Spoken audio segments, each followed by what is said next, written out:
168,735 cases of COVID-19 in Canada, including 10,564 deaths. Nationally, there are close to 40,000 active cases across the country. Over the past week, labs across Canada have tested an average of close to 55,000 people daily, with 5.8% testing positive. Yesterday, 4,086 cases were reported nationally. In addition, there were close to 9,000 new cases reported for Saturday and Sunday. This brings the average daily case count to over 3,800 cases for the past week. The number of people experiencing severe illness is also continuing to increase. Over the past 7 days, there were on average over 1,300 individuals with COVID-19 being treated in Canadian hospitals, including almost 250 in critical care, and an average of 51 deaths were reported each day.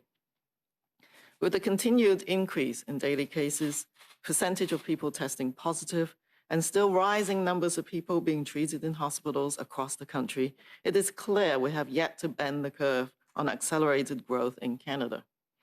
Now, as our activities move indoors during the colder weather, providing even better opportunities for the spread of respiratory viruses, it's time to get really serious.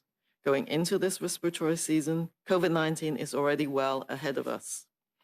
Outbreaks continue to contribute to COVID-19 spread in Canada and are being reported in a range of settings, including long-term care and assisted living facilities, schools, congregate living settings, industrial work settings, and social gatherings. So you get the better of an opportunistic virus that spread through everyday interactions. When infected people talk, sing, shout, cough, or sneeze, we need to avoid the 3C settings and situations: closed spaces, crowded places, and close contact situations that give it an advantage. We also know that prevention practices we need to do to get ahead of the virus, layering on our protections, is the key, and nobody knows layering like Canadians in winter. We start with the most important decision: stay home and self-isolate if you have any symptoms. Add on an essential base layer of 2-meter physical distancing and frequent hand, cough, and surface hygiene.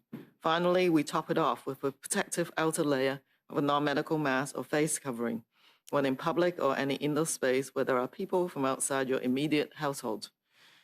Tomorrow marks Remembrance Day, when we honor those who have served Canada in the past and present, in times of war, military conflict, and peace. While we may not be able to come physically together this year to commemorate their courage and sacrifice in person, I know we are one in holding them in our thoughts. Together, we remember, and together, we can do hard things. Thank you.